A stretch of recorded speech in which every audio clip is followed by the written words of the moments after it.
بسم الله الرحمن الرحيم. السلام عليكم ورحمة الله وبركاته. الحمد لله وبه نستعين. أشهد أن لا إله إلا الله وحده لا شريك له، وأشهد أن سيدنا محمدا عبده ورسوله، ونصلي ونسلم على هذا النبي الكريم سيد المرسلين وعلى آله وصحبه أجمعين. أما بعد، أيها المؤمنون اتقوا الله، أوصيكم وإياي بتقوى الله، فقد فاز المتقون. Muslimin dan muslimat, mudah-mudahan dirahmati Allah Subhanahu wa ta'ala. Di dalam sebuah hadis riwayat daripada Ma'rur bin Suwaid radhiyallahu anhu, kata dia, ra'aitu Aba Dzar wa alayhi hullah wa ala ghulamihi mithluha فسألته عن ذلك قال فذكر أنه ساب رجلا على عهد رسول الله صلى الله عليه وسلم فعيره بأمه. قال أبو ذر فأتى الرجل النبي صلى الله عليه وسلم فذكر ذلك له فقال النبي صلى الله عليه وسلم إنك امرؤ فيك جاهلية إخوانكم وخولكم جعلهم الله تحت أيديكم فمن كان أخوه تحت يديه فليطعمه مما يأكل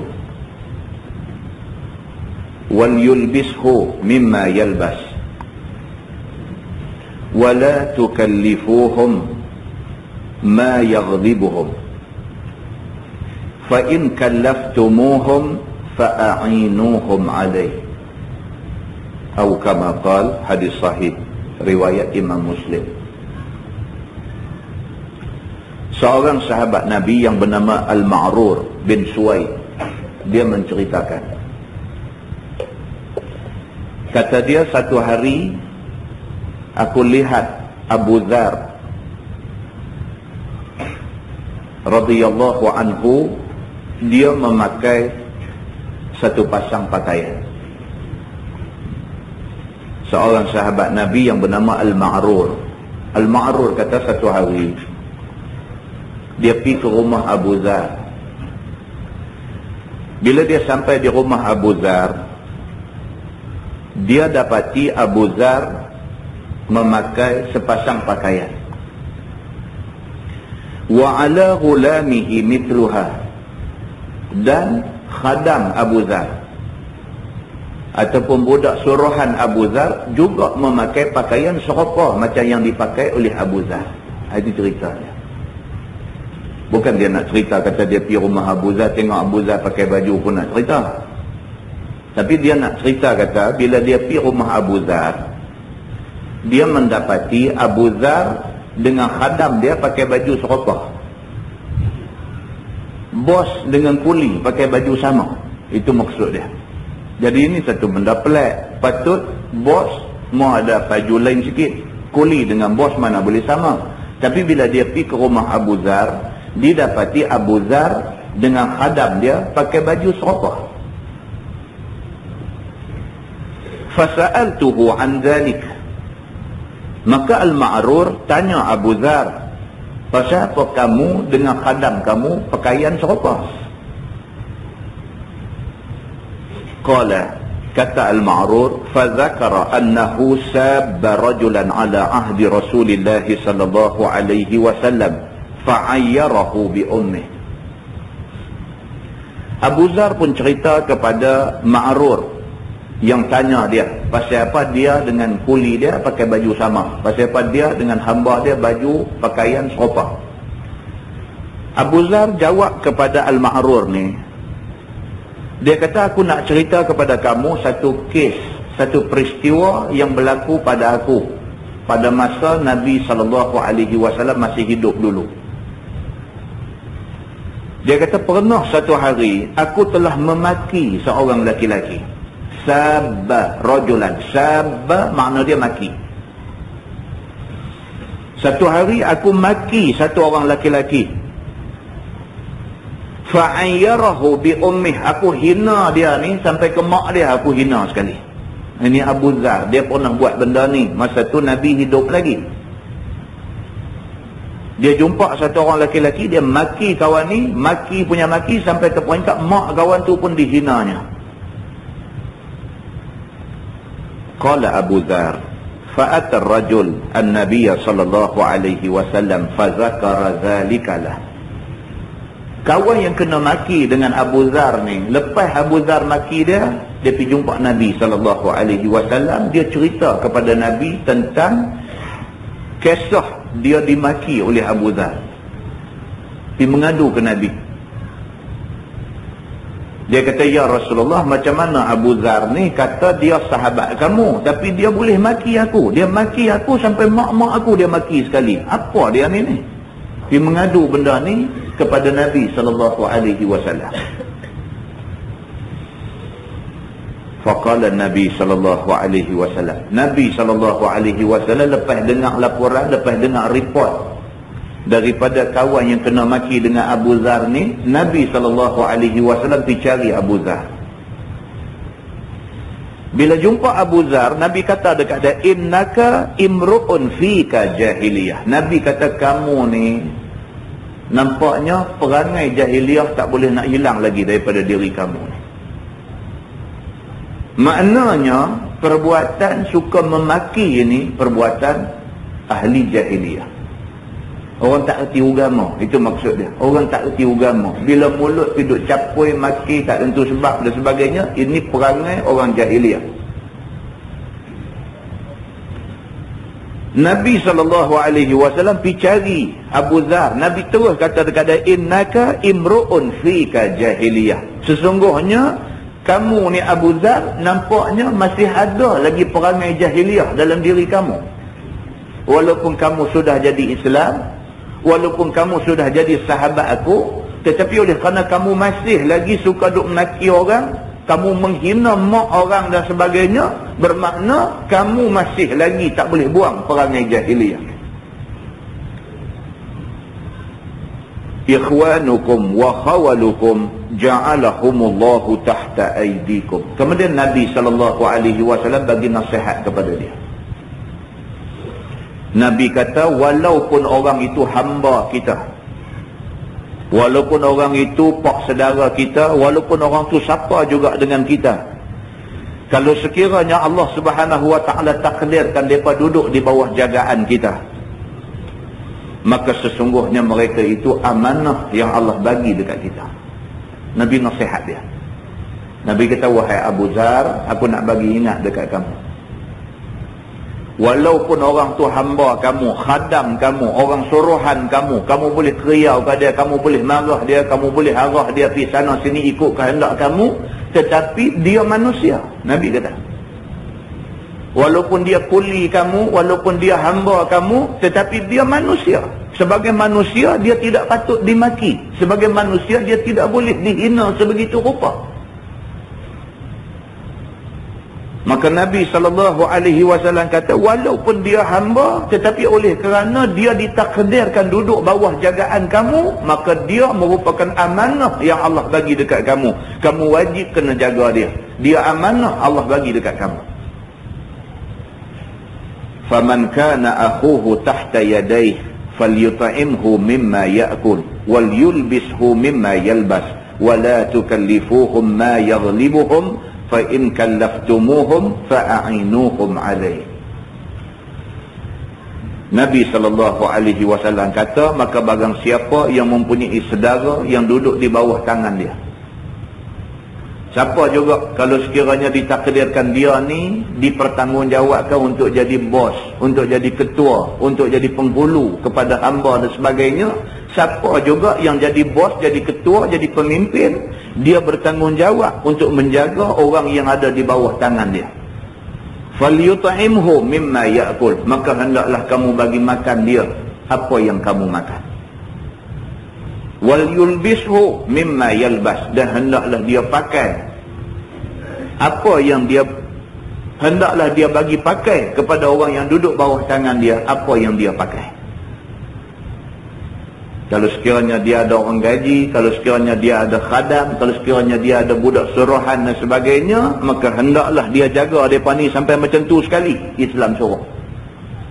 Hak kamu makan, hak tu dia makan. Hak mana kamu pakai, hak tu bagi dia pakai. Wala yukallifuhum ma yaghlibuhum, dan sekali-kali janganlah kamu bebankan mereka ni dengan kerja yang tak mampu mereka buat. So kata dia kuli kita dera dia cukup-cukup. Tak boleh. Islam tak bagi. Bahkan dalam hadis lain, hadis sahih riwayat Imam Muslim juga cerita kepada kita, Nabi SAW kata, kalau sekiranya khadam kamu masak satu masakan, dia main hidang dekat kamu, masakan itu masih panas dan berasap lagi, Nabi kata, maka suruh dia duduk makan sama kamu. Kita buat lagu mana dengan orang gaji kita? Kita orang gaji kita jadi macam kucing korak aja. Makan tentu dah tak boleh makan sehidang dengan kita. Kita nak jerkah dia, kita nak jerit dia, kita nak qiyau dia, kita nak kata apa kat dia, dia tak ada harga pada mata kita. Rupa-rupanya apa yang kita buat itu salah dari segi agama. Yang Nabi SAW kata ni hamba, bukan orang gaji. Orang gaji ni orang yang merdeka. Ni hamba. Hamba pun kena layan macam tu. Nabi SAW kata, wala yukallifuhum ma yaghlibuhum, sekali-kali janganlah kamu bebankan mereka dengan tugas yang mampu mereka buat. Fa in kallaftumuhum fa'ainuhum alaih, dan kalau sekiranya kamu bagi juga satu beban kerja kepada mereka dan mereka susah nak buat, fa'ainuhum, maka hendaklah kamu tolong mereka. Hadis itu hadis sahih riwayat Imam Muslim. Muslimin dan muslimat yang dirahmati Allah sekalian, apa yang dapat kita faham ialah Islam ni nak suruh jadi baik. Islam nak suruh kita jadi orang baik. Islam nak suruh kita buat benda yang baik-baik. Kalau kita buat benda baik, insya-Allah semua yang ada dalam masyarakat jadi baik. Dalam sebuah hadis lain riwayat daripada Abi Hurairah radhiyallahu anhu, kata dia, su'ila Rasulullah sallallahu alaihi wasallam an aktsari ma yudkhilun nas al-jannah. Faqala an-nabi sallallahu alaihi wasallam taqwallah wa husnul khuluq. Wa su'ila an aktsari ma yudkhilun nas an-nar. Faqala an-nabi sallallahu alaihi wasallam al-famu wal faraj. Atau kama qala, hadis sahih riwayat Imam At-Tirmizi. Abu Hurairah radhiyallahu anhu menceritakan, kata Abu Hurairah, pada satu hari ditanya Nabi SAW tentang apakah benda yang boleh menyebabkan manusia banyak masuk surga. Orang jumpa Nabi, tanya Nabi, ya Rasulullah, apakah benda yang boleh menyebabkan kita ni dapat peluang masuk surga? Nabi jawab, Nabi kata, taqwa Allah. Yang pertama sekali, kita ada takwa pada Allah. Takut pada Allah. Nak buat apa pun tengok dulu, boleh tak boleh. Dari segi agama, boleh tak boleh. Walaupun benda tu nampak menarik sekali, tapi agama kata tak boleh. Tak boleh lah. Orang yang sentiasa menjadikan agama sebagai pertimbangan dia dalam nak buat apa juga tindakan, ini orang ada takwa. Yang kedua, Nabi kata peluang untuk kamu masuk surga ialah wa husnul khuluq. Perangai bagi elok, akhlak bagi elok. Ditanya lagi Nabi SAW, min aktsari ma yudkhilun nas an-nar, apa pula benda yang boleh menyebabkan ramai orang masuk neraka? Nabi kata dua. Yang pertama, al-famu, mulut. Mulut boleh jadi punca ramai orang masuk neraka. Yang kedua, wal faraj, dan juga kemaluan. Mulut boleh menyebabkan orang masuk neraka apabila mulut itu dibiarkan bebas bercakap kalimah-kalimah kufur. Cakap macam orang gila. Siapa kata ada syurga? Itu contoh cakap orang gila, cakap kalimah kufur. Siapa kata ada neraka? Siapa kata kita ni satu hari akan kiamat? Dan siapa yang duk buat cerita kata kita ni ada malaikat raqib atid duk catat semua benda yang kita buat? Kita cakap macam tu. Siapa cakap kata rambut orang perempuan ni aurat? Untuk rajin baca surah Abang. Akhir-akhir ini ada satu ruangan dalam surah Abang. Dia duk petikai benda-benda macam ni. Saya dialog start malam, siapa bagi ke saya tak ingat dah. Saya bagi keratan-keratan akhbar yang akhir-akhir ni keluar isu-isu macam ni. Dibuka balik perbahasan tentang aurat orang perempuan. Siapa kata rambut orang perempuan tu aurat? Siapa kata? Dia kata tidak ada dalam Quran sebut kata rambut aurat.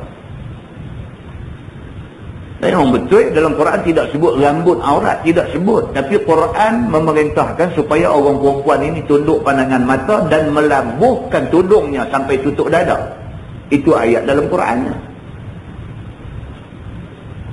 Wal yadribna bi khumurihinna ala juyubihinna. Itu ayat Quran. Dan hendaklah mereka melabuhkan tudung yang mereka pakai sehingga menutupi dada. Ayat Quran sebut macam tu. Ulama tafsir jumhur bersepakat mengatakan yang dimaksudkan dengan wal yadribna bi khumurihinna ala juyubihinna, dan hendaklah kamu melabuhkan tudung yang kamu pakai sehingga menutupi dada. Bermaksud orang perempuan wajib kena tutup semua kawasan kepala, rambut dan sebagainya, dan tudung itu mestilah sampai tutup dada. Itu maksud dia. Dia buka balik perbahasan tu, tulis dalam surah Abang. Dia kata Quran tak sebut pun kata rambut tu aurat. Ini kupasan yang dibuat dengan tujuan nak bagi keliru orang. Kita bila bercakap tentang satu bidang ilmu, kita kena faham disiplin ilmu tu. Tuan-tuan kalau nak bercakap tentang hadis, tuan-tuan mesti faham tentang hadis. Tuan-tuan kalau nak bercakap tentang grammar bahasa Inggeris, tuan-tuan mesti satu orang yang faham tentang grammar. Kalau kita tak faham grammar, kita nak pergi komplain bahasa Inggeris, tak boleh. Kita bukan ahli yang boleh bercakap tentang kebaikan ataupun keburukan bahasa Inggeris, sebab kita tak erti grammar. Kalau kita tak erti hadis, kita nak pergi condemn hadis, tak boleh. Kalau kita tak faham Quran, kita nak condemn Quran, tak boleh, sebab itu bukan bidang kita. Tetapi hari ni orang yang tak ada disiplin tentang benda ni nak bercakap tentang benda ni, maka dia bercakap dan dia buat kupasan. Kupasan itu merosakkan fahaman orang terhadap agama yang suci. Ini yang duk jadi. Maka cakap-cakap dia ni dia panggil cakap kufur, cakap yang membawa kepada kekufuran. Duduk cakap kata siapa kata ada syurga, siapa kata ada neraka, siapa kata ada malaikat duk tulis, siapa kata esok kita ni akan dibangkitkan di padang mahsyar, siapa kata tak ada, kita ni semua hidup mati-mati, habis cerita, tak ada cerita padang mahsyar, tak ada. Duduk cakap macam tu. Cakap tu dia panggil kalimah kufur. Cakap itu boleh menyebabkan dia jadi kufur. Na'udzubillah. Maka bila sahabat tanya Nabi, ya Rasulullah, apakah amalan, apakah benda yang boleh menyebabkan ramai manusia terperosok ke neraka? Nabi kata dua. Yang pertama, al-famu, mulut boleh menyebabkan kita rosak agama. Mulut boleh menyebabkan kita masuk neraka pasal kita jadi saksi bohong. Kita tak melihat benda tu, tapi kerana kita diupah, maka kita tampil ke depan menjadi saksi, seolah-olah kita tengok benda tu. Maka menjadi saksi, bercakap mulut menjadi saksi dalam kes, sedangkan kita saksi palsu, boleh menyebabkan kita ke neraka. Minum arak, ni semua kerja mulut. Minum arak boleh menyebabkan kita ke neraka. Umpat, hina, maki, cabul, mencarut dan sebagainya, ini benda salah. Dan yang kedua, al-faraj. Nabi kata, kemaluan boleh menyebabkan manusia ke neraka. Baik laki-laki, baik perempuan. Terjerumus dalam lembah zina, kalau tidak bertaubat, maka dia di neraka. Muslimin dan muslimat yang dirahmati Allah sekalian. Islam ini agama cantik. Kita tidak akan dapat rasa kecantikan dan manis Islam kalau kita tak betul-betul mendalami dan memahami dan mengenali dan mengamalkan Islam. Kita tak nampak cantik dia, kita tak boleh rasa manis dia. Tapi kalau kita betul-betul ikhlas nak belajar Islam, nak faham Islam, Tuhan kata wallazina jahadu fina lanahdiyannahum subulana. Dan orang-orang yang bersungguh-sungguh dalam nak memahami jalan kami, maksudnya agama Islam, lanahdiyannahum subulana, kami pasti tunjuk kepada mereka itu jalan kami. Dan orang yang bersungguh-sungguh, bila Allah tunjuk dekat dia jalan Islam, dia akan dapat rasa manisnya Islam ini. Mudah-mudahan kita masuk dalam golongan itu, insyaAllah. Kita menggunakan Bahrul Mazi jilid 6. Bahrul Mazi jilid 6. Sebelum tu ni tuan-tuan, ada satu keratan akhbar kawan bagi semalam. Di Taiwan,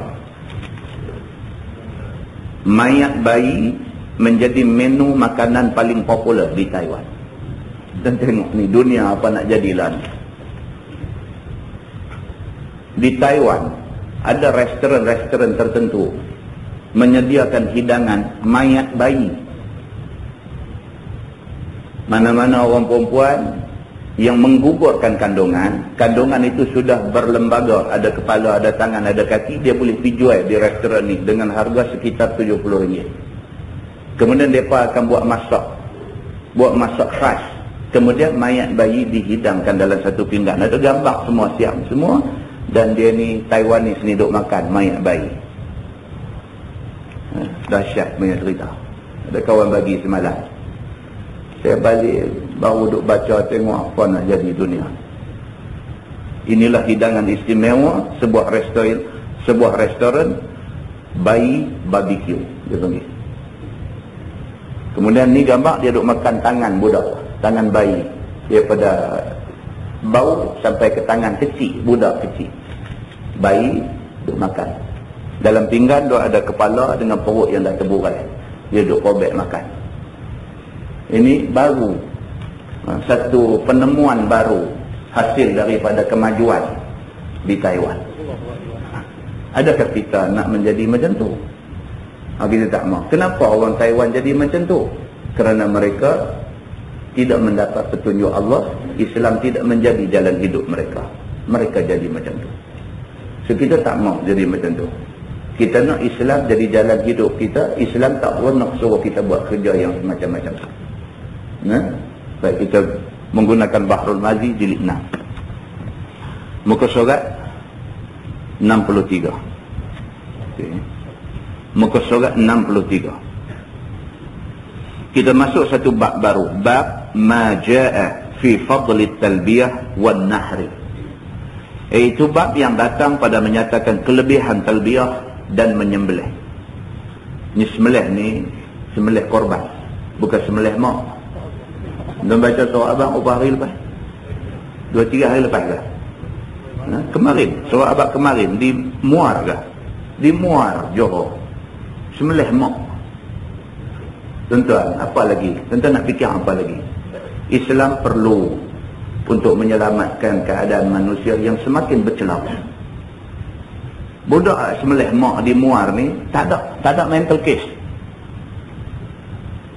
Tak pernah menerima rawatan sakit jiwa kan apa, tak pernah. Dia satu budak normal. Semata-mata kerana sedikit tekanan bertindak bunuh mak. Kenapa boleh jadi macam tu? Pasal Islam tidak menjadi pegangan hidup.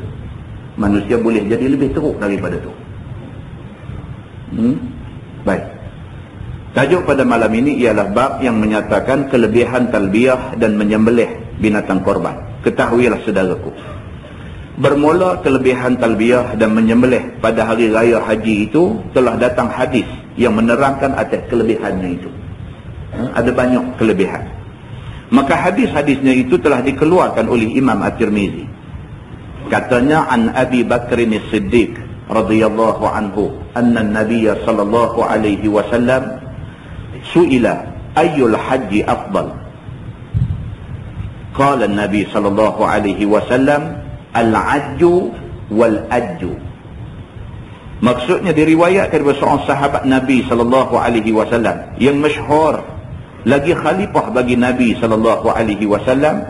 Beliau ialah Abu Bakar As-Siddiq radhiyallahu anhu. Abu Bakar, dia kata seorang sahabat yang amat masyhur. Dan Nabi sallallahu alaihi wasallam dengan Abu Bakar ni kita maklum betapa rapatnya Nabi dengan Sayyidina Abu Bakar ni. Nabi sahabat Abu Bakar dan Nabi juga adalah menantu kepada Sayyidina Abu Bakar As-Siddiq. Cukup punya rapat. Sehingga kan Nabi sallallahu alaihi wasallam kata, kalau sekiranya Allah mengizinkan aku mengambil kekasih daripada kalangan orang lelaki-lelaki, lattakhadtu Abu Bakrin khalila. Nabi kata aku tak ambil orang lain lah. Pasti aku ambil Abu Bakar menjadi kekasih aku. Sayyidina Abu Bakar As-Siddiq meriwayatkan hadis ini. Ditanya orang akan Nabi SAW, apakah haji yang afdal daripada segala haji ya Rasulullah? Sabda Nabi SAW, bermula haji yang afdal itu ialah haji yang diangkatkan suara talbiyah padanya dan juga menumpahkan darah menyembelih hadiah. Haji yang cukup cantik, Nabi kata, ialah haji yang apabila orang tu duk buat haji, mai masa disunatkan talbiyah, dia talbiyah sungguh-sungguh. Talbiyah dengan mengangkat suara. Labbaik Allahumma labbaik, labbaik la syarika laka labbaik. Dia bersungguh-sungguh dalam talbiyah. Maka bersungguh-sungguh dalam talbiyah itu menjadi salah satu ciri dia mendapat haji yang baik. Jangan buat pasal tentu ada orang dia malu apa tu. Dia malu nak talbiyah tu, dia malu. Dan kita sampai di Jeddah, kita dah niat ihram di atas kapal terbang. Bila kita masuk kawasan miqat, dia buat pengumuman, kita sedang melalui kawasan miqat, sila niat ihram. Daripada kita niat ihram tu, kita dah disunatkan bertalbiyah. Dah sampai di Jeddah, daripada Jeddah naik bas nak menuju ke Mekah tu, perjalanan nak menuju ke Mekah tu sunat kita bertalbiyah. Bukan semua orang duk talbiyah atas bas ni. Yang ramai ni satu macam yang duk menyorok, buat mulut saja suara tak bunyi, malu apa betul kan? Jadi macam tu. Dan ada pula setengah-setengah rombongan atas bas tu mula terah, lepas tu pakat-pakat setengah. Dia terah mula, ada dalam 10-15 minit tu terah labbaik Allahumma labbaik. Habis 15 minit kata lagu pakat tak bunyi macam tu. Hak tekong duduk terah tadi pun tengok lena kat depan. Dia ada tekong seorang atas bas. Lena kita saya tu. Saya tu lena, timbalan tekong pun tak apa, saya kata. Jadi sayanglah. Sedangkan talbiyah ini adalah menjadi satu ciri yang boleh menyebabkan haji yang kita buat tu menjadi haji yang baik, mengikut kata Nabi SAW. Begitu. Dan juga salah satu lagi ciri yang boleh menyebabkan haji kita ni haji yang baik ialah kita menumpahkan darah menyembelih hadiah. Ini biasanya di Mina lah. Kita bayar duit awal-awal di Mina buat sembelihan sebagai hadiah. Lebih baik lagi kita pergi ke tempat binatang ni, dia ada tempat dekat dengan Mina tu, kita pergi di situ, kita sendiri pilih binatang mana kita nak dan sembelih. Lebih baik daripada pakai bagi duit itu aja. Tentang sedar. Masyarakat kita lah ni dia nak mudah buat ibadat korban raya haji. Orang lah ada duit, dia kira dia masuk korban aja, dia tak pergi tengok pun orang sembelih. Semua pakai wakil aja. Dia kira dia bagi duit, wakil lah. Tak apa ni wakil kat mak lah, ni wakil kat ayah lah, tolong buat. Dia pakai wakil aja. Sedangkan yang afdalnya ialah kita berada di tempat sembelihan tu. Yang afdalnya kita ada di situ, kita tengok bagaimana sembelihan itu dijalankan. Kemudian yang afdalnya kita sendiri turut sama melapah, ambil daging tu, pergi cari orang miskin bagi dan sebagainya. Itu yang dikatakan korban. Tapi orang lah ni dia jenis ambil duit pergi lah, tak apa lah. Puasa yang niat lah. Mau senang. Semua mau senang. Dia buat haji pun mau senang, apa semua mau senang. Semayang pun mau senang. Dia boleh tak main masjid, mengaji, kuliah bulanan, semata-mata kerana alasan orang ramai. Dia tak selesa, dia kata. Duduk dengar lah. Saya bukan apa, dia kata, saya tak boleh ramai-ramai, saya lemah. Saya nak mengaji dengan siapa? Jadi saya tak boleh, saya ramai-ramai, saya lemah. Saya bukan sombong, dia kata, tapi saya tak boleh, saya lemah. Duk nak kena ramai lagu tu, dia kata, lepas tu dengan hangat, dia kata, saya tak boleh. Ini nak abakkan dia, neraka lagi hangat. Masjid ni, hangat ada barakah dia. Tapi hangat di neraka, hangat tak ada makna. Hangat yang betul-betul memberi sengsara kepada manusia. Kalau sedikit hangat yang ada barakah ini kita tak mau, adakah kita mau hangat yang membawa sengsara? Tak ada benda baik dalam dunia ni yang kita boleh dapat senang. Mutiara yang berharga tu, manusia terpaksa selam ke dasar lautan dalam nak dapat sebiji mutiara. Pasal apa? Pasal mutiara ni satu benda berharga, maka nak dapat dia bukan boleh kutip tepi jalan. Dia nak kena selam lautan dalam, sabung nyawa. Belum tentu kita selam tu kita boleh naik dengan selamat dan di tangan ada sebiji mutiara. Tapi manusia nak dapat benda ni kerana mahal dia, manusia sanggup sabung nyawa, selam dia nak cari benda ni. Kalau mutiara itu mahal, iman lebih mahal lagi. Mutiara satu gedung pun tak boleh nak tebus diri kita kalau kita kena masuk neraka. Tetapi iman yang sebesar habbah, iman yang sebesar debu itu, iman itu boleh menyebabkan kita last sekali Allah keluar juga kita daripada neraka untuk masuk syurga. Iman tak boleh diperolehi dengan sekadar meminta-minta, tetapi iman mesti didahului dengan mujahadah. Kita kena mujahadah, kena sungguh-sungguh korban tenaga, korban duit ringgit, korban masa kerana nak mencari satu iman. Secebis iman. Kerana tu kita kena korban banyak benda. Kalau kita tidak mau korban, bagaimana Allah nak bagi kat kita iman yang berharga? So, tentu kalau diberi pilih selesa dengan tak selesa, semua orang nak selesa. Saya tak mau keluar malam-malam mengajar, baik saya duduk di rumah. Kita semua ada keluarga. Saya ada keluarga, tuan-tuan ada keluarga. Baik duduk di rumah. Kita duduk dengan isteri, dengan anak-anak kita. Kita boleh tengok pelajaran dia. Kita boleh coach dia dalam pelajaran dia. Kita boleh berbangga dengan kejayaan dia. Kita pun mau macam tu. Tapi kalau semua orang pakai duduk di rumah, siapa nak mengajar? Kalau kita semua duduk di rumah, siapa nak mengaji? Kalau semua orang tak mengaji, semua orang tak ada ilmu, apa nak jadi? Jadi semua pakat korban. Kau ni korban sikit, kau ni korban sikit dan sebagainya. Hasil pengorbanan itu kalau sekiranya disertai dengan ikhlas, Allah bantu kita insya-Allah. Muslimin dan muslimat yang dirahmati Allah sekalian. Jadi bila ditanya Nabi kata haji yang baik itu ialah haji yang mengangkat suara ketika talbiyah dan haji yang disertai dengan ibadat korban, menyembelih binatang hadiah. Kata At-Tirmizi, ini hadis Abi Bakr As-Siddiq itu adalah hadis yang gharib.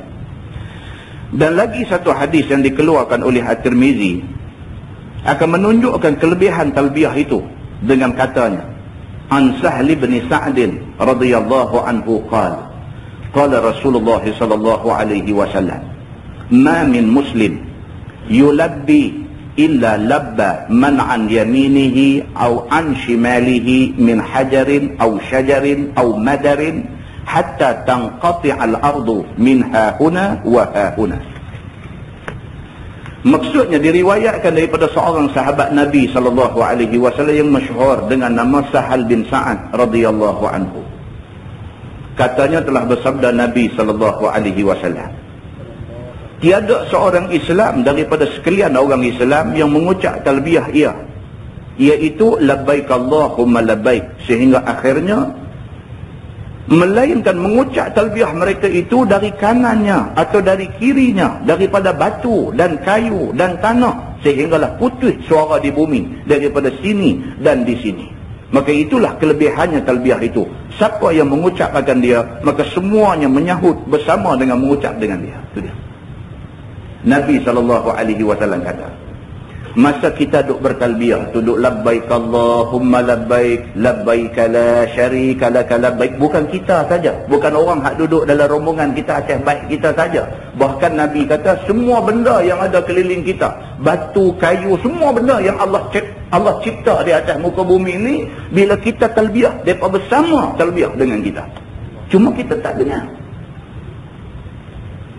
Banyak tuan-tuan benda yang kita tak dengar, tapi benda tu berlaku.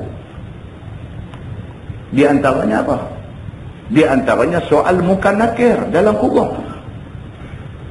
Nabi SAW kata soal muka nakir di dalam kubur itu tidak dapat didengar oleh manusia, tetapi dapat didengar oleh semua makhluk Allah selain daripada manusia.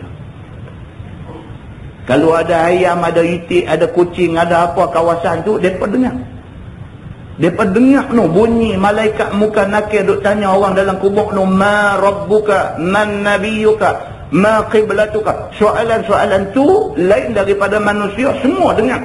Nabi kata. Kalau tak percaya Nabi, tak tahu lah. Tapi Nabi SAW kata begitu. Banyak dalam dunia ni, banyak benda yang kita tak dengar. Manusia ketika nak mati, maka datang kepada dia malaikat maut, wajaa malakul maut, maka datang kepadanya malaikat maut. Kalau sekiranya dia nak mati ni orang yang beriman, maka malaikat maut datang dengan pakaian serba putih, duduk sebelah kanan. Kalau dia ni orang yang bermasalah, malaikat maut datang dalam pakaian serba hitam, duduk sebelah kiri. Kalau sekiranya dia orang yang beriman, malaikat maut kata dekat dia, keluarlah wahai jiwa yang tenang daripada jasad yang terpuji. Malaikat kata tu manusia tak dengar, lain daripada manusia dengar. Kalau sekiranya jasad, kalau sekiranya orang yang nak mati tu orang yang jahat, orang yang bermasalah, malaikat mau kata dekat dia, keluarlah wahai roh yang keji daripada tubuh yang hina. Suara malaikat maut ini didengari oleh semua makhluk Allah kecuali manusia. Banyaklah kalau nak cerita benda yang kita tak dengar, tapi benda tu ada. Berdasarkan keterangan Nabi, benda tu ada, tapi kita tak dengar. Banyak. Maka malam ni satu lagi, dia kata apa? Bila kita bertalbiyah, labbaik Allahumma labbaik, kita duk bertalbiyah tu, segala benda yang Allah buat duk ada keliling kita, pokok, batu bata dan sebagainya, turut bertalbiyah. Kita tak dengar. Maka itulah kelebihan talbiyah itu. Maka siapa-siapa mengucap akan dia, maka semuanya menyahut bersama mengucap dengan dia. Itu dia lebih talbiyah ni. Sampai batu, kayu dan sebagainya juga turut bertalbiyah. Muslimin dan muslimat yang dirahmati Allah sekalian. Tajuk baru, dia kata bab ma jaa fi raf'i saut bit talbiyah. Itu bab yang datang pada menyatakan angkat suara dengan talbiyah. Ini nak cerita kita disuruh mengangkat suara, maksudnya penderas suara ketika talbiyah. Ketahuilah saudaraku, telah lalu dalam masalah yang lepas itu bicara mengucap talbiyah. Kita dah tengok dah tentang talbiyah, apa makna dia dan sebagainya, kita tengok pada bulan lepas. Dan di sini membicarakan hukum mengucap talbiyah itu. Disuruhi mengangkat suara apabila diucap akan dia. Ini pula dia nak beritahu, kata kita ni disuruh, disunatkan penderas suara ketika talbiyah. Bermula dalil yang menunjukkan atas suruh yang demikian ialah hadis yang dikeluarkan oleh Imam At-Tirmizi. Katanya an Khalad bin Sa'id bin Khalad an abihi qala Rasulullah sallallahu alaihi wasallam atani Jibril فأمرني أن آمر أصحابي أن يرفعوا أصواتهم بالإهلال والتلبية. Diriwayatkan daripada Khalad bin Sa'id bin Khalad. Ini orang Arab biasa macam ni. Orang Arab jadi kebiasaan dia. Dia akan bin balik apa nama anak dia kepada bin bapa dia. Kan? Nama dia Khalad. Bapa dia nama Sa'id. Kan? Dia buh balik. Esok lapis cucu esok ni buh nama Khalad balik. Dia berselang macam tu. Biasa bagi mereka macam ni. Daripada bapaknya, katanya telah bersabda Nabi SAW, telah datang akan daku Jibril alaihissalam, maka menyuruh ia akan daku bahawa aku suruh akan sekalian sahabatku bahawa mengangkat mereka itu akan suara mereka itu dengan ihlal dan talbiyah. Ihlal maksudnya tahlil. Disuruh supaya kita ni banyak bertahlil. Tahlil maksudnya la ilaha illallah, itu makna tahlil. Ya? La ilaha illallah, la ilaha illallah, itu maksudnya tahlil. Kita disuruhkan memperbanyakkan tahlil. Ini kalimah penting tuan-tuan. Nabi SAW kata, kalimah khafif 'ala lisan wa thaqil 'ala mizan. Kalimah la ilaha illallah ini khafif 'ala lisan. Lidah sebut senang aja, la ilaha illallah, senang. Orang-orang yang bukan Islam pun sebut boleh. Sebut boleh, la ilaha illallah ni sebut boleh. Dulu ada satu Cina di Pekan Nibung Tebal. Cina kedai basikal. Mulut ni la ilaha illallah ni tak ada apa-apa bagi dia. Dia Cina kedai basikal. Saya mula-mula pergi pun terkejut juga. Bawa pergi basikal masa duduk di Nibung Tebal dulu ni. Bawa pergi basikal anak dia campung tayar apa. Pergi dia cabut-cabut tengok. Tiup tu aja yang koyak bukannya. Tayar pecah tu hak duduk dekat apa tu. Macam strong. Macam apa, makaroni. Kan? Tiup. Yang tu aja bocor. Dia cabut-cabut tengok la ilaha illallah. Dia kata, kita dah Cina Islam kan. Dia dah jadi biasa dah. Apa la ilaha illallah? La ilaha illallah. Kita tengok dalam kedai dia ada dia punya tokong dia. Tanya dia betul-betul. Dia kata kita sudah lama bercampur dengan orang Melayu. Cakap pun macam orang Melayu. Kita ni lama dah bercampur dengan orang Melayu. Dia cakap lagu tu. Kan? Biasa dah dia kata sebut macam ni tak ada apa dia kata. Lagipun sebut yang tu, dia kata aku bila sebut yang tu selalu hati aku senang. Tak kata apa kata. Kan? Kita pun kata kat dia lah, okey ni macam Tauhid kena masuk Islam cepat-cepat no, kata. Tak boleh tunggu sama-sama kata. Buat takut satu saja Islam. Okey kita tak boleh cakap. Sama-sama dengan itu tak mau dengar. Kan? Jadi makna kata, hak Nabi kata ni kalimah la ilaha illallah ni khafif 'ala lisan. Ringan lidah nak sebut, betul. Betul. Tetapi kalimah yang lidah senang nak sebut ni, la ilaha illallah senang lidah nak sebut ni, thaqil 'alal mizan, berat pada timbangan mizan di hari akhirat esok. Kerana mengucap kalimah itu dengan penuh ikhlas dan sebagainya, dia jadi Islam. Kerana itu last sekali dia masuk syurga. Makna Allah Subhanahu wa taala memberi markah tinggi kepada orang yang mengucap kalimah yang mudah diucap ni.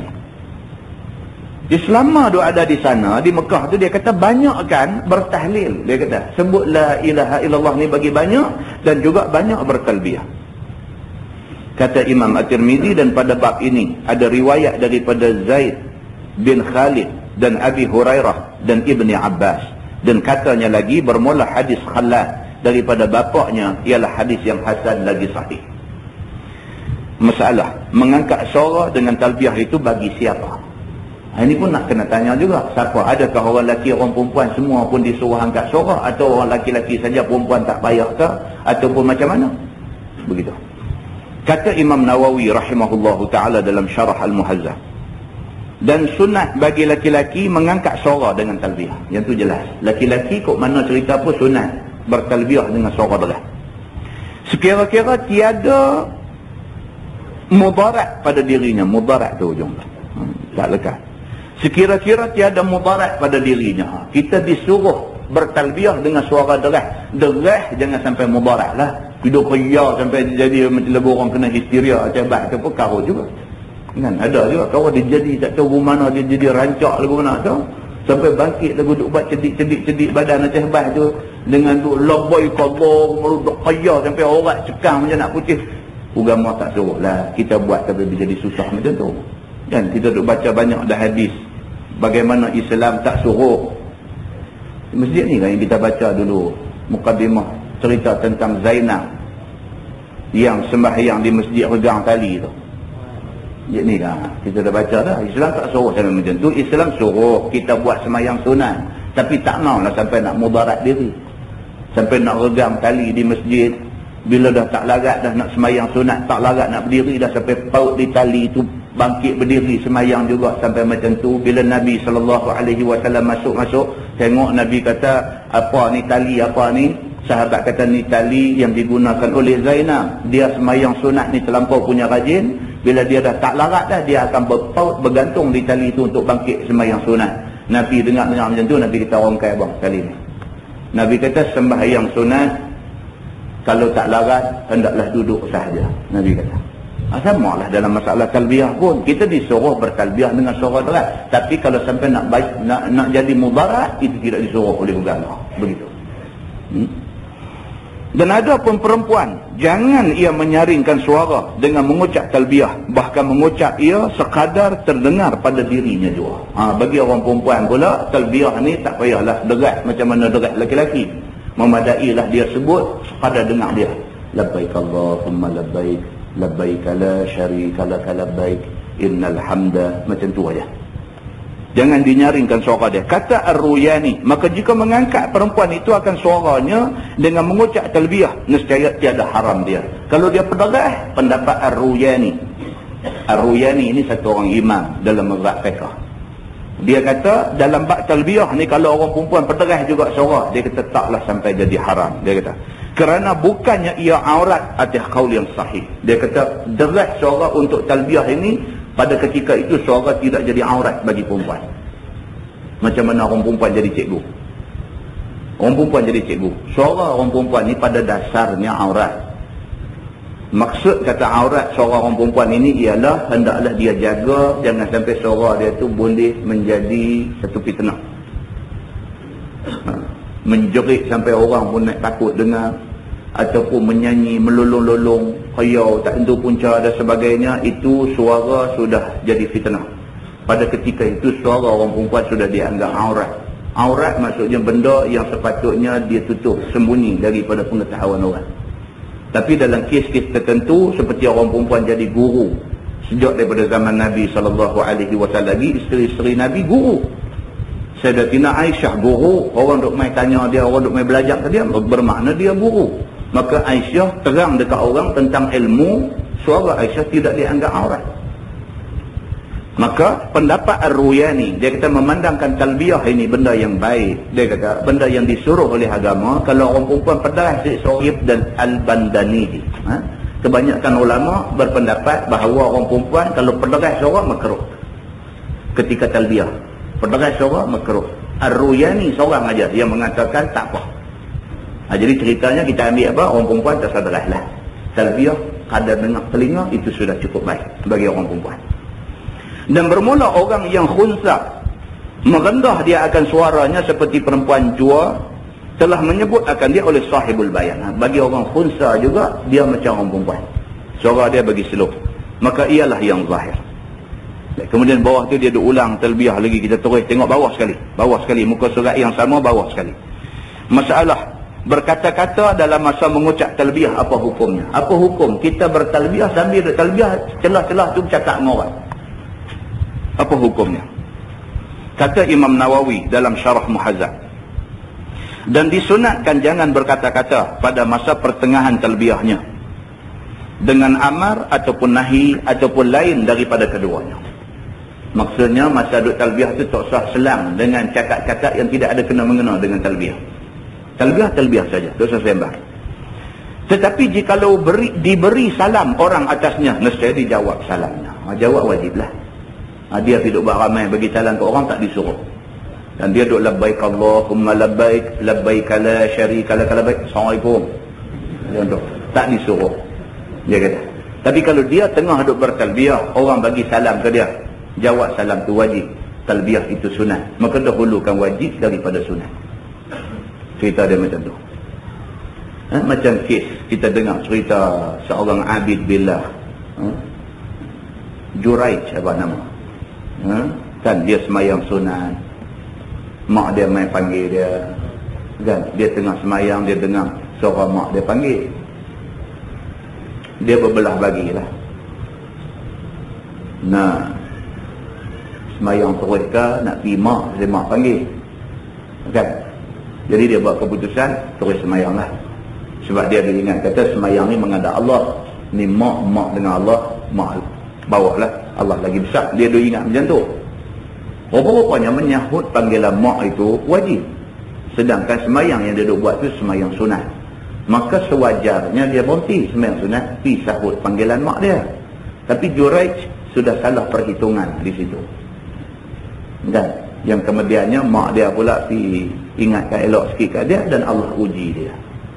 Ini nampak, nak cerita kata priority dia antara yang fardu dan yang sunat, maka hendaklah diutamakan yang fardu daripada yang sunat. Begitu. Jadi kalau dalam duk bertalbiyah orang bagi salam, wajib jawab salam. Telah menas akan dia oleh Syafi'i di dalam Al-Imla. Imam Syafi'i menaskan benda ni dalam kitab dia yang bernama Al-Imla. Dan menurut akan dia oleh Al-Ashab, dan makruh memberi salam atasnya pada masa talbiyah ni. Bila bagi salam ke orang ni makruh. Sama macam kita duduk dalam khutbah jemaah ni, kan? Tak disuruhlah kita bagi salam ke orang. Kita main lambat, khatib tengah duduk khutbah dah, kita main masuk sembahyang sunat tahiyat masjid 2 rakaat. Habis Assalamualaikum warahmatullahi, Assalamualaikum warahmatullahi, salam dengan kawan sebelah, Assalamualaikum. Tak sunat lah bagi salam masa tu. Keadaan itu kita tak disunatkan bagi salam. Satu macam yang lepas bagi salam, tengok pun tu, Assalamualaikum. Orang tu pun dia ni mengaji kat siapa, jadi dia kutuk. Tapi kawan yang diberi salam tadi wajib jawab. Saya masa duduk belajar di Kolej Islam Kelang dulu, tapi dia ni ada wayar syuat sikit lah. Kita duduk semayang, tak kira semayang apa, dia nanti main lambat lah. Dia naik basikal, dia orang tempatan situ lah, dia naik basikal. Dia sampai di masjid tu, dia nanti terjun daripada basikal, biar basikal dia lajak pergi dum langgar pagar masjid. Dia tiap-tiap hari kan, dia jadi macam tu, dia punya style biar pergi kat dia lah tu. Dia nanti mai tu agak dekat, dia nanti terjun biar basikal tu pergi kedum tu. Lepas tu Assalamualaikum bunyi. Ilah kata. Ini mula-mula tu terkejut lah, siapa dia pergi cara. Dia dah mengaji lama tu, kenal dia ni, dia ada masalah nanti kata. Nah, jadi kalau orang yang tidak ada masalah buat lagu tu, tak boleh lah kan. Bagi salam dia bagi kena tempat. Kita tengah duk mengaji macam ni, dia baru main Assalamualaikum bunyi di luar tu, ganggu lah. Kalau 10 orang main duk buat lagu tu, kita ni dengan baru duk baca bab pada menyatakan Waalaikumsalam warahmatullahi, sambung pula, tak boleh lah kan. Baik, jadi dia kata masalah talbiyah dengan bahasa lain daripada bahasa Arab, apa hukumnya? Ini tak payah baca lah, kita tak buat benda-benda lagu ni kan. Baik, bawah tu talbiyah itu diulang berapa kali. Ini kita baca. Masalah talbiyah itu diulang berapa kali? Sekali-sekali dikerjakan. Kata Imam Nawawi dalam Syarhul Muhazzab, telah berkata Sahibul Hawa, kata Syafi'i di dalam kitab Al-Um, apabila mengucap talbiyah seseorang itu, maka sunat ia mengucap talbiyah 3 kali. Itu sunat. Rangkap dia 3 kali. Katanya telah bersalah-salahan ashab kita pada ta'wilnya atas 3 wajah. Yang pertama, mengulang-ulang perkataan labbaik 3 kali. Ini satu pendapat ulama. Yang dikatakan ulang 3 kali itu, dia kata labbaik, labbaik, labbaik Allahumma labbaik. Labbaik tu ulang 3 kali, hak lain sekali. Itu satu pendapat. Pendapat yang kedua, dia kata mengulang-ulang perkataan labbaik Allahumma labbaik 3 kali. Cakap tu, labbaik Allahumma labbaik, labbaik Allahumma labbaik, labbaik Allahumma labbaik, labbaik la syarika lak, labbaik, baru sambung. Pendapat yang ketiga, dia kata mengulang sekalian talbiyah itu 3 kali. Dia kata labbaik Allahumma labbaik, labbaik la syarika lak, labbaik innal hamda, sampai habis baru kira sekali. Ulang lagi sekali 2 kali, ulang lagi sekali 3 kali. Start pada awal sampai habis kira sekali, awal sampai habis kira sekali, awal sampai habis kira sekali. Begitu. Kata Imam Nawawi, yang ketiga itu ialah yang sahih ataupun yang betul. Bukan labbaik, labbaik, labbaik. Kata awal, dia ni gagak kan? Jadi duduk labbaik, labbaik, tak boleh nak pergi. Anda biasa dengar sembahyang raya, kawan ni dia punya praktis semalam, esok nak sembahyang raya, malam ni dia punya duk praktis takbir raya ni. Esok main awal duduk depan lah, kira duk parti mikrofon bila nak main kat dia. Ada orang macam ni, ada kan? Dia tak pernah, ni first time dia nak takbir raya di masjid ni. Jadi duk usah mikrofon tu agak dan pun. Tengok jam dan lagi lepas sembahyang 8.30, duk main pelan tu kan. Dapat kat dia, pegang. Dan Allahu Akbar, Allahu Akbar, Allahu Akbar. Okey, mai tang nono. Sedekah wa'dah dia jumpa punca. Sedekah wa'dah, dua wak. Dia tak boleh pergi. Ada boleh tak jadilah kan. Jadi dia bila dia dah sangkut lugu tu, tak tahu siapa pergi duk tolong pembetul, duk tolak, dia tak boleh pergi dah. Dia duduk wak. Lalu orang ambil mikrofon pada dia, tak apa, hang rehat dah, kawan lain sambung. Kan? Habis-habis dia kata, aku taubat tak pergi dah kat biar raya. Pertama kali nak cerai jadi macam tu kan. Malu ke orang lah. Biasalah pengalaman masing-masing. Baik, kemudian dia masuk tajuk bab ma jaa fil ightisal 'inda al-ihram. Nak cerita tentang sunat mandi ketika ihram. Yang ni kita dah baca dah awal-awal bab dulu, kita langkah. Dia kadang-kadang dia berulang tajuk yang sama. Tuan-tuan tengok muka surat 71.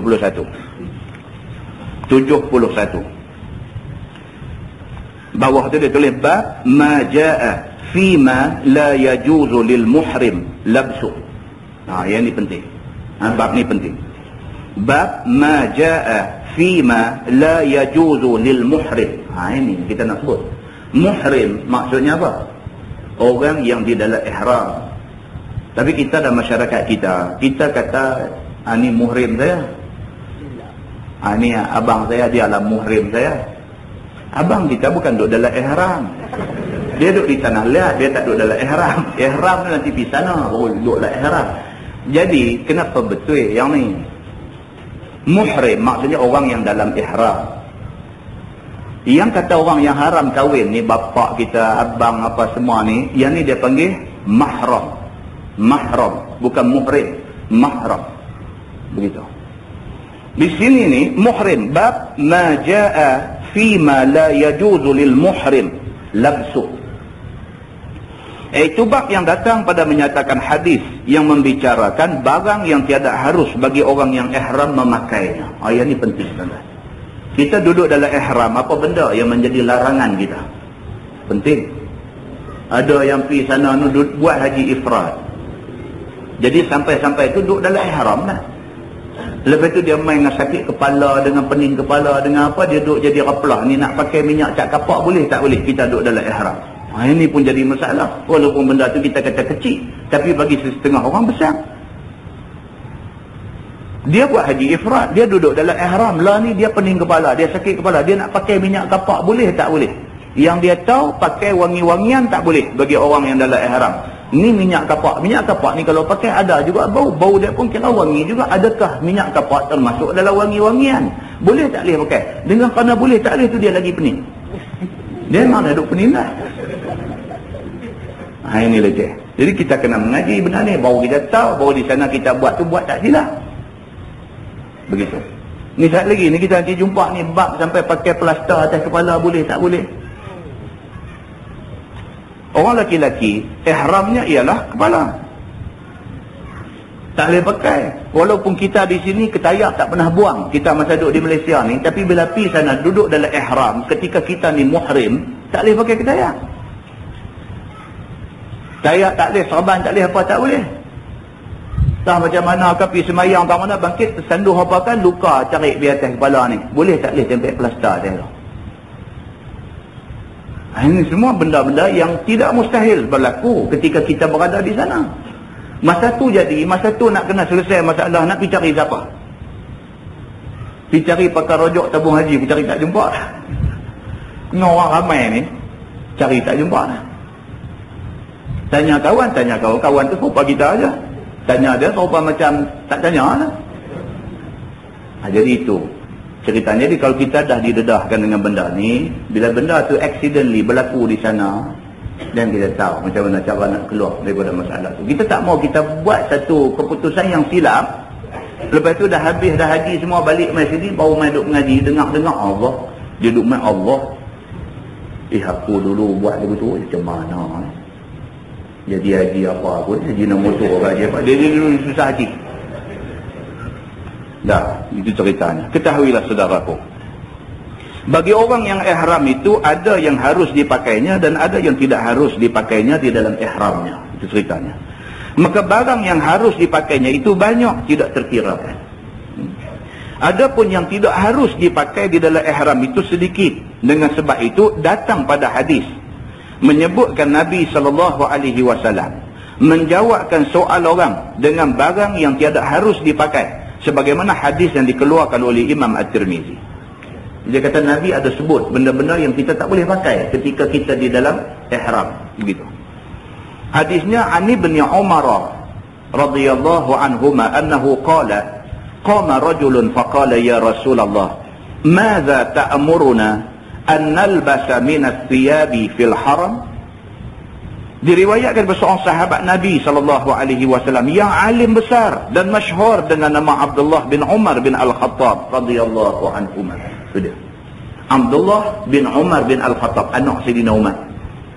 Dia ni orang panggil alim besar. Memang alim sungguh. Abdullah bin Umar bin Al-Khattab ini. Dialah yang ditugaskan oleh bapak dia pada pagi bapak dia nak meninggal dunia, untuk lari ke rumah Aisyah. Tuan-tuan tahu cerita Sayyidina Umar, dia mati akibat daripada ditikam ketika nak sembahyang subuh. Sayyidina Umar Al-Khattab dah elok dah, sawu sufu fakum suruh orang berbetisah apa semua, tiba-tiba meluru main daripada belakang ni satu orang yang diupah dengan pisau ada di tangan, bagi atas belakang dia, cap kena. Sayyidina Umar rebah bila dia kena tikam. Sahabat yang duduk belakang dia pangku dia, darah merambu di mihrab masjid. Dalam keadaan macam tu Sayyidina Umar dan kata, dia kata pergi tangkap anjing. Dia panggil anjing ke kawat tikam dia, pergi tangkap anjing dia kata. Dan sebahagian sahabat pergi hambat dah akhirnya dapat kawan tu. Dalam keadaan sakit kena tikam, Sayyidina Umar Al-Khattab ni yang kata sahabat Nabi, Sayyidina Umar Al-Khattab dalam keadaan sakit kena tikam tu, panggil anak dia ni, riwayat hadis ni, Abdullah bin Umar bin Al-Khattab, panggil ya Abdullah. Dia kata mai sini Ustaz, tolong Ustaz lari pergi rumah Aisyah isteri Nabi. Dia kata pergi minta izin dekat dia, kalaulah boleh aku nak supaya mayat aku dikebumikan di sebelah kekasih aku Rasulullah. Itu dia tuan-tuan, sahabat Nabi dekat nak mati ni, sayang dekat Nabi tu tak hilang daripada ingatan. Tolong Ustaz, dia kata pergi dekat Aisyah, tanya dia kalau aku mati boleh tak boleh mayat aku dikebumikan sebelah kekasih aku Rasulullah sallallahu alaihi wasallam. Abdullah dengar tu lari pergi rumah Aisyah pagi-pagi buta ni, subuh ni, panggil Aisyah sebelah aja, sebelah masjid. Wahai Aisyah, bapa aku baru kena tikam. Dia tanya kamu boleh tak boleh kalau dia mati simpan dia sebelah Rasulullah. Aisyah kata apa? Aisyah kata sebenarnya aku mengidam tempat tu untuk dijadikan tempat aku. Aisyah kata sebab Rasulullah, sebelah Rasulullah Sayyidina Abu Bakar As-Siddiq, bapa Aisyah. Aisyah bercita-cita sangatlah kalau boleh dia dikebumikan sama dengan suami dia, sama dengan bapa dia. Tetapi dia kata, Aisyah kata oleh kerana yang minta ini Umar. Dia kata Umar sahabat baik Rasulullah, sahabat baik suami aku, sahabat baik bapa aku bagi tempat tu dekat dia. Dan kemudiannya Umar dikebumikan dekat dengan Rasulullah. Ini anak Sayyidina Umar Al-Khattab ini dipanggil alim besar, dan dia salah seorang yang diiktiraf oleh Nabi. Nabi kata kalau siapa tidak faham tentang tafsir Quran, tanya dua orang. Nabi kata yang pertama Ibnu Mas'ud dan yang kedua Ibnu Umar. Nabi iktiraf depa ni, kalau tanya depa ni, kalau depa tafsir Quran tu, itu tafsiran tepat. Nabi kata. Muslimin dan muslimat yang dirahmati Allah sekalian, bahawasanya berkata ia telah berdiri seorang laki-laki, ia hendak bertanyakan apa-apakah pakaian yang harus dipakai oleh orang yang di dalam ihram. Abdullah anak Sayyidina Umar Al-Khattab ini, dia kata satu hari mai satu orang laki-laki depan Nabi, terus tanya Nabi, ya Rasulullah, apakah pakaian yang tak boleh dipakai oleh orang yang di dalam ihram? Tanya Nabi begitu. Maka katanya, ya Rasulullah, apakah pakaian Tuan hamba suruh kami pakai akan dia pada masa masuk ke tanah haram? Apabila didengar Nabi SAW pertanyaan yang demikian, maka Nabi pun menjawab. Faqala Rasulullah SAW, la talbasu al-qumus wala sarawilat wala al-baranis wala al-amaim wala al-khifaf. Khifaf tu baca dia, wala al-khifaf. Maka sabda Nabi SAW, jangan memakai sekalian kamu akan baju kurung. Baju kurung ni lah baju Melayu kita duk pakai ni. Dalam ihram tidak boleh pakai baju kurung. Dan jangan pakai celana sebarang jenis celana. Celana maksud seluar. Apa jenis seluar tak boleh pakai. Seluar jeans ke, seluar slack ke, seluar luar ke, seluar dalam ke, kira nama kata seluar tak boleh pakai. Maksud dia. Dan jangan pakai kufiah, barnis, dan jangan pakai serban-serban. Kufiah tak boleh pakai. Dalam ihram tak boleh pakai ketayak ke, songkok ke. Barnis itu maksudnya jenis topi. Topi pun tak boleh pakai. Dan jangan memakai serban-serban. Nabi kata kira tak boleh pakai. Yang tu saja. Kepala ni tak boleh katup dengan apa juga benda. Walau topi, walau kepiah, walau ketayak, walau serban, walau apa, tidak boleh tutup kepala. Dan jangan pakai muza. Muza maksudnya khifah tadi, khuf. Tuan-tuan pernah dengar tentang khuf? Orang Arab dia pakai khuf. Khuf ni kasut kulit. Dia pakai kasut ni, dia menutup buku lali sampai ke atas. Macam tahun 70-an dulu popular dengan kasut Johnson. Dan perasan corset dia panggil kasut tu. Zip kat tepi tu. Macam kasut cowboy apa, nampak situ macam ni. Kasut tu. Khuf seakan-akan tu lah. Jadi orang Arab, dia dalam musafir, kasut khuf dia ni dia anyam dengan tali daripada bawah sampai ke atas. Macam kasut askar wataniah pakai tu. Tali daripada bawah sampai ke atas. Jadi bila nak ambil semayang, nak buka tali tu, nak semayang, lepas tu lepas semayang nak pakai balik, nak anyam pula tali, susah. Dengan kerana itu, orang yang pakai khuf ni bila berwuduk sampai tang basuh kaki, dia tak perlu buka kasut. Memadai dia sapu khuf tu dengan air. Dan sapuan itu pula di sebelah atas. Khuf tu bukan sapu di tapak. Padahal logik akal kita kotok di mana? Kotok di tapak. Tapi tak. Bagi orang yang pakai khuf, bila berwuduk, masa basuh kaki, basuh belah atas. Itu syariat. Syariat begitu. Itu sebab kita nak bagi tahu, kadang-kadang keputusan dalam agama kita ni akal tak boleh dia. Tak pasal apa yang suruh pergi basuh di atas ni. Mulalah orang yang nak berfikir dengan akal juga, dia kata apa? Dia kata kot kawan hak cakap hadis tu silap kot. Dia pergi situ pula lah. Dia takut dia silap kot, Nabi abang bawah kot, yang dia pergi buh kata sapu di atas, dia silap kot. Tak silap lah.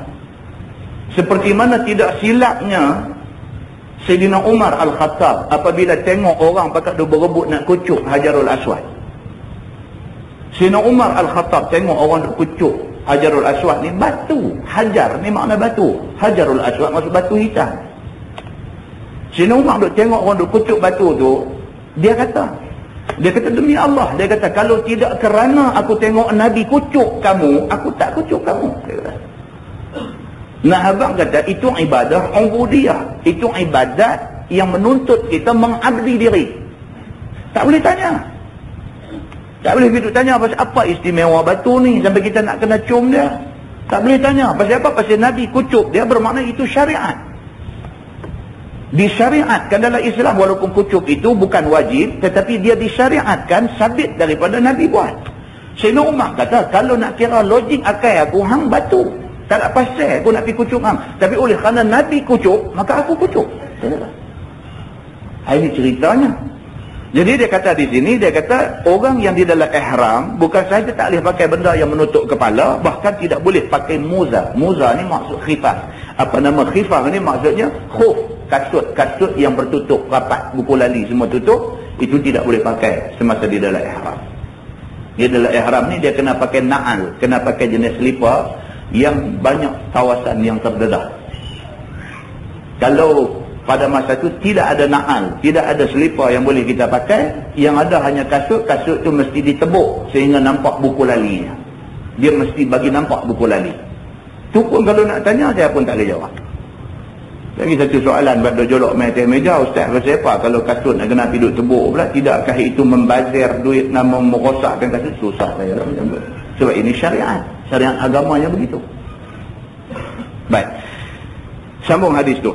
Dia kata ala an yakuna ahadun laysat lahu na'lan falyalbasil khuffaini wal yaqta'huma ma asfala min al-ka'baini wa la talbasu shay'an min ath-thiyabi massahur za'faranu walal waras.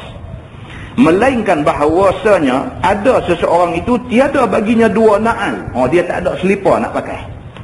Ni macam kita kata tak sah. Nabi kata tak boleh pakai kasut. Maknanya kena pakai selipar lah yang nampak buku lali, yang nampak jari semua. Katalah dia tak ada selipar ni. Maka hendaklah pakai dua khuf. Yakni dua muza. Muza tu khuf lah, kasut yang bertutup semua tu. Dia boleh pakai kasut tu. Dengan syarat dipotong akan keduanya sebelah bawah daripada tentang dua pergelangan kaki. Maksudnya kasut tu mestilah ditebuk sehingga nampak dua buku lali kaki dia. Dan ini syariat. Dan disebut oleh Nabi SAW di dalam hadis dia secara jelas. Ini ceritanya. Dan juga jangan pakai akan sesuatu daripada pakaian yang disentuh dan disapukan dia za'faran, yakni kumkumah, dan jangan dengan waras. Tetap pakai pakaian yang dia dah kena pencelup, ada warna dan sebagainya. Begitu. Sambung hadis tu, wala tantaqibil mar'atul haramu wala talbasil quffazaini. Dan janganlah memakai tutup muka oleh perempuan yang ihram, dan jangan memakai sarung tangan yang menahankan sejuk. Itu dia. Dan orang perempuan walaupun masa di sini dia pakai purdah, bila pergi di Mekah dalam ihram kena buka purdah. Begitu. Tak boleh kata saya tak boleh, saya tak biasa lah pasal saya sentiasa duduk katuk ni, saya nak kena, tak boleh. Dalam ihram orang perempuan adalah pada wajah. Begitu. Dan juga orang perempuan dilarang daripada memakai sarung tangan. Tuan-tuan pergi Mekah tengok ada satu kumpulan daripada geng ni, ramainya Indonesia. Indonesia ni kita tak tahu mazhab apa dia ni. Kadang-kadang mazhab rojak. Tak tahu apa, kita pun tak tahu. Yang kita tahu cara kita mengaji ni kebanyakan di sananya bermazhab Syafi'i. Tapi bila kita duk perhati tengok mereka ni, dia tak buat semacam mana Syafi'i punya mak. Nak kata dia ikut sunnah pun tak. Jadi kita duk perhati tengok rojak mereka ni. Dia jadi celaru, dia jadi ikut nak serbu, dia jadi macam tu. Dia tak mahu macam tu. Itu nampak makna kita pergi buat ibadat yang menjadi kemuncak kepada segala ibadat, kita pergi dalam keadaan tak bersedia. Di sana kita buat jadi nampak cempera, tak mahu macam tu. Mereka ni banyak pakai, mereka pakai juga sarung tangan ni, tapi pakai belah atas saja. Bawah ni mereka tak katuk. Mereka pakai, tak tahu mana nak abang pun tak tahu. Pasal tak ada orang sini pakai lagu tu. Dia katuk belah atas ni saja, kemudian ada satu getah dia di belah tapak tangan ni, bawah ni nampak perut tapak tangan, atas dia katuk. Kita tak tahu sebab apa dia buat macam tu. Tidak ada sabit daripada suruhan Nabi dalam hadis, dan tidak ada keputusan di kalangan ulama mazhab tentang apa yang mereka buat ni. Ini cerita dulu. Maka kata Tirmizi, bermula ini hadis hasan lagi sahih, dan telah dikeluarkan dia oleh Bukhari dan Muslim di dalam sahih keduanya. Wallahu a'lam. Lepas ini kita tengok pakaian yang haram bagi laki-laki di dalam ihram apa-apa ia.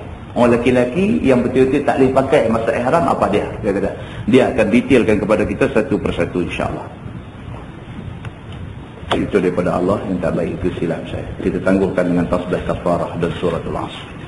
Subhanakallah. Bismillahirrahmanirrahim.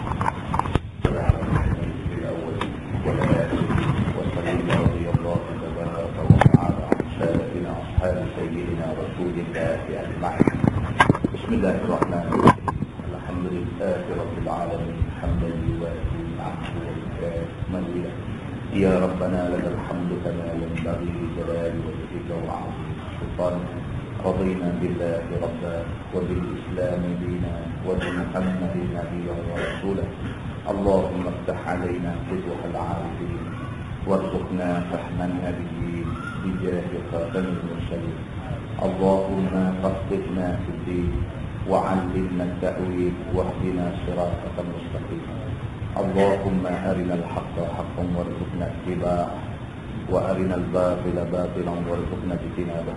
اللهم اجعل جمعنا جمعا مرحوما وتفرقنا من بعده تفرقا معصوما. وصلى الله على محمد وعلى آله وصحبه وسلم والحمد لله رب العالمين. السلام عليكم.